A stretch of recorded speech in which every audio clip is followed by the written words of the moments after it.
Alors on a plusieurs catégories, hein, des ProAct sport, des ProAct info, ce qu'on appelle infocom, donc on va faire plutôt de la communication.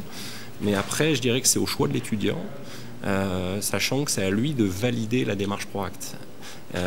Donc il y a tout un ensemble de procédures à suivre pour que ça se passe bien, mais c'est l'étudiant qui choisit vraiment. On a des étudiants par exemple qui choisissent d'écrire un livre, qui écrivent un roman.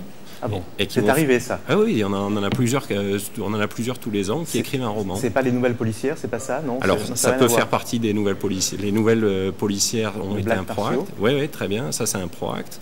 On peut avoir des étudiants qui vont gérer une association pendant 1 an ou 2 ans en fonction de l'association.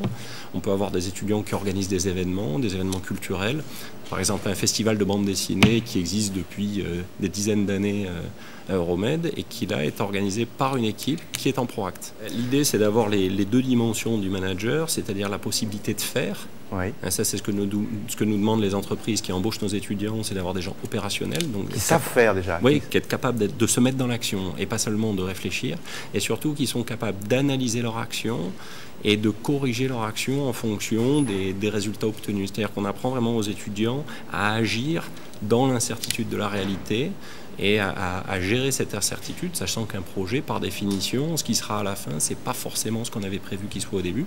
Et donc, il va falloir gérer l'évolution du projet et être capable de transmettre le projet également, c'est-à-dire d'être capable d'avoir du recul par rapport à sa propre action et ses propres résultats. C'est-à-dire qu'un étudiant va soumettre son projet et en fonction de la qualité du projet, on va le recevoir et là, à ce moment-là, il va rédiger un avant-projet dans lequel il va nous expliquer ce qu'il va faire et puis surtout ce qu'il va apprendre, en quoi ce projet est cohérent par rapport à son propre projet personnel.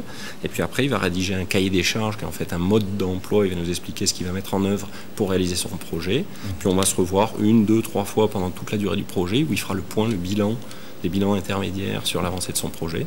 Et à la fin, il nous fera un bilan final pour nous dire les résultats, ce qui a marché, ce qui a moins bien marché, et surtout ce que lui en a retiré.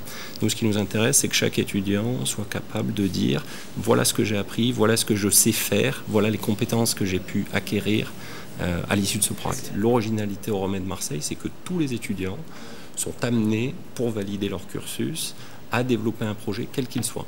Alors on leur conseille d'en faire un en équipe, au moins un en équipe, pour se confronter au travail en équipe, mais tous les étudiants de Euromed Marseille sont amenés à faire ça.